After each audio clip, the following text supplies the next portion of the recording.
MP Shashi థరూర్కి ఆ పార్టీకి మధ్య కాంగ్రెస్ పార్టీకి మధ్య గ్యాప్ పెరుగుతున్నట్టు కనిపిస్తోంది సార్. కాంగ్రెస్ పార్టీ నాయకులే, కేరళకు చెందిన నాయకులు కొంతమంది శశి థరూర్ టార్గెట్గా కొన్ని వ్యాఖ్యలు చేస్తూ ఉన్నారు. కాంగ్రెస్ పార్టీ అతని పేరు ప్రతిపాదించలేదు, కేంద్రం ప్రకటించింది. దానికి కాంగ్రెస్ పర్మిషన్ లేకుండా శశి థరూర్ ఓకే చెప్పారు. విదేశాలకు వెళ్లే ఎంపీల బృందానికి సారథిగా వ్యవహరిస్తూ ఉన్నారు అని చెప్పి కాంగ్రెస్ చెప్తోంది సార్. అండ్ ఈ సర్జికల్ స్ట్రైక్స్కి సంబంధించి కూడా మోదీ గవర్నమెంట్ హయాంలో జరిగిన సర్జికల్ స్ట్రైక్స్ని విదేశీ గడ్డ మీద పొగిడారు శశి థరూర్ అని చెప్పి కాంగ్రెస్ నాయకులు చెబుతూ ఉన్నారు. అది వాస్తవం కూడా. కానీ గతంలో కాంగ్రెస్ పార్టీ హయాంలో కూడా ఇది జరిగింది, కానీ ఆ పార్టీ రాజకీయాలకు ఉపయోగించుకోలేదు. కానీ మోదీ చేసిన దాన్ని ఇప్పుడు శశి థరూర్ గొప్పగా చెప్తూ ఉన్నారు, భారతీయ జనతా పార్టీకి దగ్గర అవుతూ ఉన్నారు అనే కామెంట్స్ చేస్తూ ఉన్నారు సార్. ఏంటి సార్ శశి థరూర్ బీజేపీలోకి వెళ్ళే అవకాశాలు కనిపిస్తాయి? కేరళ రాష్ట్ర నాయకులు విమర్శిస్తున్నారన్నది అది నిజం కాదు. కాంగ్రెస్ నాయకులు అధికారికంగానే విమర్శించారు. మీకు కాంగ్రెస్ స్పోక్స్ పర్సన్ జయరాం రమేష్, పవన్ ఖేరా లాంటి నాయకులు బహిరంగంగానే విమర్శించారు. అందువల్ల ఇదేదో శశి థరూర్ పైన కేరళ కాంగ్రెస్లో తిరుగుబాటు కాదు. సో అఫీషియల్గా Congress media and communication incharge Jairam Ramesh tweet చేశారు కదా. ఇక ఆయనే విమర్శించిన తర్వాత ఇది కేరళ కాంగ్రెస్ వర్సెస్ శశి థరూర్ కాదు.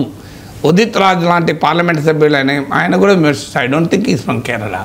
సో అందువల్ల ఉదిత్ రాజ్ పక్క పెడదాం. శశి థరూర్ వ్యాఖ్యల పైన ఉదిత్ రాజ్ చేసినటువంటి విమర్శను మీకు జయరాం రమేష్, పవన్ ఖేరాలు తమ ట్విట్టర్లో దాన్ని రీట్వీట్ చేస్తూ విమర్శించారు. అందువల్ల శశి థరూర్ బిహేవియర్ పైన కాంగ్రెస్ పార్టీ అధికారికంగానే తన అభ్యంతరాన్ని వ్యక్తం చేసినట్టుగా భావించాలి. ఎందుకంటే కేరళ రాష్ట్ర కాంగ్రెస్ అభ్యంతరం చెప్పిందంటే ఇది స్టేట్ లెవెల్ డిస్ప్యూట్ అవుతుంది. నిజం, ఆ ప్లేన్లో కూడా డిస్ప్యూట్ ఉంది. శశి థరూర్ కేరళలో కాంగ్రెస్ పార్టీ తరఫున ముఖ్యమంత్రి అభ్యర్థి కావాలని ఆయన కోరిక, అది చేయలేదన్న దానిపైన ఆయనలో అసంతృప్తి కూడా ఉన్నమాట నిజం. Captaincy is about making right decision whether on the field और ऑफ द फील्ड. इसलिए मैं कंट्री डिलाइट पर भरोसा करता हूँ. They deliver 100% pure buffalo milk to my doorstep by 7 AM. Don't just enjoy our matches. Enjoy village fresh buffalo milk too. Download the Country Delight app. So అందువల్ల కేరళ కాంగ్రెస్లో శశి థరూర్కు ఇతరులకు పడతలేదన్నది point. కానీ ఇప్పుడు అది కేరళ కాంగ్రెస్ అంశంగా శశి థరూర్ అంశం లేదు.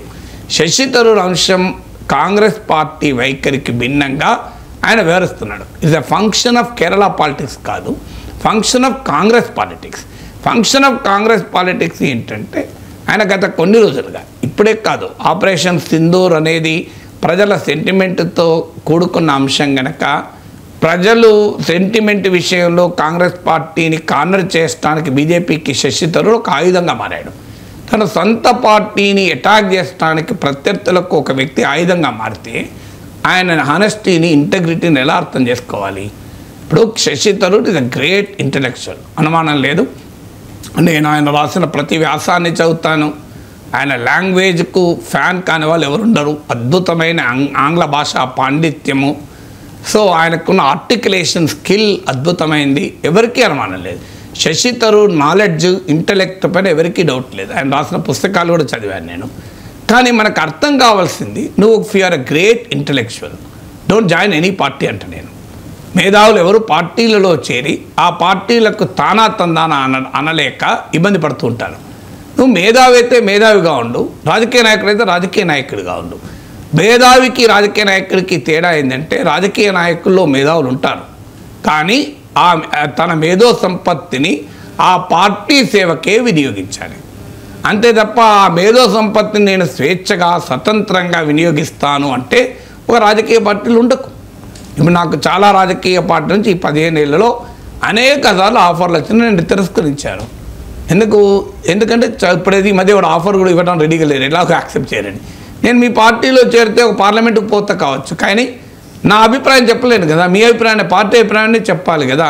పార్టీ అభిప్రాయం నాకు నచ్చకపోతే నా అభిప్రాయం చెప్పలేను. చెప్పడం undemocratic. If you believe in political party system. ఇప్పుడు ఆయన 4 సార్లు కాంగ్రెస్ పార్టీ తరఫున MP. Shashi Tharoor English language skills వల్ల ఎంపీ అయ్యాడా? ఆయనకున్న వొకాబులరీ వల్ల ఎంపీ అయ్యాడా? కాంగ్రెస్ కార్యకర్తల కష్టం వల్ల ఎంపీ అయ్యాడా? కాంగ్రెస్ పార్టీ ఇమేజ్ వల్ల ఎంపీ అయ్యాడా? ఒక్కసారి ఆలోచించండి. నిజంగా ఆయనకి ఇంగ్లీష్ లాంగ్వేజ్ వొకాబులరీ వల్లనే త్రివేంద్రం ఎంపీ అయితే శశి థరూర్ ఇష్టం, కానీ నీవు 4 సార్లు ఎంపీ కావడానికో కాంగ్రెస్ పార్టీ కార్యకర్తల శ్రమపైన ఆధారపడతావు. నువ్వు 4 సార్లు ఎంపీ కావడానికి కాంగ్రెస్ పార్టీ బీఫామ్ కావాలి, కాంగ్రెస్ పార్టీకి ఉన్న పొలిటికల్ స్ట్రెంగ్త్ను నువ్వు ఉపయోగించుకుంటావు. మళ్ళీ నేను నా ఇండివిజువల్గా ఉంటా, ఇండిపెండెంట్గా ఉంటా, నా అభిప్రాయం నేను చెప్తా అంటే that doesn't work in a political system. నువ్వు ఒక పొలిటికల్ పార్టీలో ఉన్నప్పుడు డిసిప్లిన్ డిమాండ్స్. నీకు మేధావులు ఉండరా? అన్ని పార్టీల్లో ఉంటారు మేధావులు. బీజేపీలో రామ్ మాధవ్ లేడా? అద్భుతంగా రాస్తాడు ఆయన రామ్ రాజ్య అని ఇండియన్ ఎక్స్ప్రెస్లో కాలం రాస్తాడు, చదవండి రెగ్యులర్గా. ప్రతి కాలం నీకు ఎంతో కొంత విజ్ఞానాన్ని ఇస్తుంది. నేను ఆయన రాసిన ప్రతి ఆర్టికల్ చదువుతాను, రాసిన పుస్తకాలు చదవండి మీరు. You may agree, you may not agree with Ram Madhav. ఆయనతో అంగీకరించవచ్చు, అంగీకరించకపోవచ్చు, కానీ ఆయనకున్న ఐడియాస్లో ఉన్న ప్రొఫౌండ్ డెప్త్ను మాత్రం మనం ఆహ్వానించాలి కదా. సో ఆయన అభిప్రాయాలు ఆయన చాలా లోతుగా చెప్పగలుగుతాడు. అరుణ్ జైట్లీ ఉండే మంచి మేధావి. బీజేపీలో మేధావులు లేరా? కాంగ్రెస్లో మేధావులు లేరా? ఒక్క శశి థరూర్ మేధావా? కాంగ్రెస్లో బ్రహ్మాండమైన మేధావులు ఉన్నారు. మీకు ఒక్క శశి థరూర్ మేధావిగా ఉన్నారనుకునే పొరపాటు కదా. జయరాం రమేష్ మేధావి కాదా? సో అందువల్ల ప్రతి రాజకీయ పార్టీలో మేధావులు ఉంటారు. కానీ నువ్వు ఒక రాజకీయ పార్టీ సభ్యునివైనప్పుడు, ఆ రాజకీయ పార్టీ తరఫున చట్టసభకు ఎన్నికైనప్పుడు రాజకీయ సంస్కారం డిమాండ్ చేసేది ఏంటంటే ఆ పార్టీ క్రమశిక్షణకు లోబడి ఉండాలి. Otherwise don't be a part of party. నేను క్రికెట్ టీంలో ఆడుతుంటా, 11 మెంబర్ టీంలో ఉంటా. నువ్వు ఏం చేయాలి? నీ రన్స్ కొరకు ఇప్పుడు ఉదాహరణకు లాస్ట్ 3 వికెట్సే ఉన్నాయి. నీవు అగ్రెసివ్గా బ్యాటింగ్ చేస్తే, ఇంకా ఓవర్లు చాలా ఉన్నాయి, అగ్రెసివ్గా బ్యాటింగ్ చేస్తే నీ వికెట్ కోల్పోతే మొత్తం మ్యాచ్ ఓడిపోతుంది. అప్పుడు మీ కెప్టెన్ ఏం చెప్తాడు? అగ్రెసివ్గా బ్యాటింగ్ చేయకు, నీ స్కోర్ తక్కువ మంచిదే, డిఫెన్స్ ఆడు, ఎందుకంటే మన వికెట్లను కాపాడుకోవడం ముఖ్యము, ఇంకా చాలా ఓవర్స్ ఉన్నాయని చెప్తాడు. లేదు నా రికార్డు ముఖ్యం, నేను సెంచరీ కొట్టాలి, మ్యాచ్ గెలిచింది గెలవపోతుంది అని క్రికెట్ మెంబర్ ఆడితే అది టీమ్ స్పిరిట్ విరుద్ధం కదా. ఒక క్రికెట్ టీంలో ఉన్నవాడే తన ఇండివిజువల్ రికార్డుల కొరకు ఆడకూడదు, టీం విజయం కొరకు ఆడాలి. ఒక రాజకీయ పార్టీలో ఉన్నవారు కూడా టీమ్ స్పిరిట్ ఉండాలి. టీమ్ స్పిరిట్ లేకపోతే రాజకీయ పార్టీలు ఉండకు. That's as simple as that. Let Shashi Tharoor be a political analyst. ఆయన ఇష్టం, ఆయన ఏమన్నా మాట్లాడి ఆయన రాజ్యసభకు నామినేట్ చేయనియండి. నరేంద్ర మోడీ రాజ్యసభ సభ్యుడిగా నువ్వు ఇష్టం వచ్చింది మాట్లాడు, అభ్యంతరం ఏం లేదు. నువ్వు కాంగ్రెస్ పార్టీలో ఉంటా, కాంగ్రెస్ పార్టీ కార్యకర్తల శ్రమతో గెలుస్తా, కాంగ్రెస్ పార్టీ ఇమేజ్తో గెలుస్తా, అన్ని కాంగ్రెస్ పార్టీ సాధనా సంపత్తులు ఉపయోగించుకుంటా. నేను మాత్రం మళ్ళీ మోడీని పొగుడుతా, బీజేపీని పొగుడుతా అంటే ఏ కాంగ్రెస్ కార్యకర్త ఒప్పుకుంటాడండి? నువ్వు ఎంత మేధావి అయితే ఏంటి? నీ మేధావి అయితే మేధావిగా ఉండు. అందువల్ల శశి థరూర్ చేస్తున్నది రాజకీయ సంస్కారం కాదది. It is not political culture, it is not a political discipline, it not even democratic కాదు. నువ్వు ఏ పార్టీలో ఉంటే ఆ పార్టీ లక్ష్మణ రేఖ దాటకూడదు. భిన్నాభిప్రాయాలు ఉంటాయి, కానీ భిన్నాభిప్రాయాలు పార్టీకి న్యూసెన్స్గా మారకూడదు, పార్టీకి హెడెక్గా మారకూడదు. ఇప్పుడు బీజేపీలో మోడీ అభిప్రాయాలతో వ్యతిరేకించే వాళ్ళు లేరా? చాలామంది ఉన్నారు. కానీ వారు ఎక్కడ లక్ష్మణ రేఖ దాటరు కదా. నితిన్ గడ్కరీ లక్ష్మణ్ రెడ్డి దాటంగా చూశారా మీరైనా? ఆయన మేధావి కదా నితిన్ గడ్కరీ. నాట్ ఓన్లీ మేధావి, is one of the very efficient minister కూడా.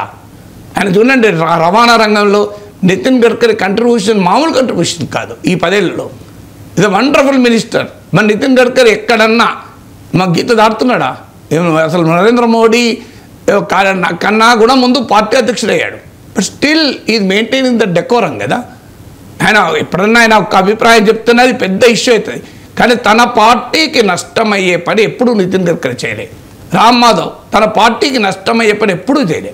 ఆయన పార్టీకి జనరల్ ఒక రకంగా ఫారిన్ ఎక్స్టర్నల్ అఫేర్స్ మినిస్టర్ అవుతారు, పార్టీ ప్రెసిడెంట్ అవుతారు అనుకున్నప్పుడు పార్టీలో అంతర్గత కారణాలు అయితే ఆయన పక్కకు పెడితే వెళ్ళి ఆర్ఎస్ఎస్లో మళ్ళీ కార్యకర్తగా పనిచేసుకున్నాడు. మళ్ళీ ఇటీవల జమ్మూ కాశ్మీర్ ఎన్నికలప్పుడు మళ్ళీ మోడీ పిలిస్తే వచ్చాడు మళ్ళీ పార్టీలోకి. అప్పటిదాకా ఆయన ఆర్ఎస్ఎస్ కార్యకర్తగా పనిచేశాడు. మేధావి కాదా మరి ఆయన? మేధావి కదా అని చెప్పి రోజు మోడీ ప్రభుత్వాన్ని చెడామడా వాయిత్తలేడా? అది సుబ్రహ్మణ్య స్వామి లక్షణం అవుతుంది. సుబ్రహ్మణ్య స్వామి అందుకే ఏ పార్టీలో ఇమ్మడాడు కదా ఆయన. సో మీరు శశి థరూర్ తన ఇమేజ్ కొరకు, తన క్రెడిబిలిటీ కొరకు నన్ను గెలిపించి నన్ను ఈ స్థాయికి నిలబెట్టిన పార్టీని నేను పంపా నదిలో కలుపుతా అంటే అంగీకరిస్తారా?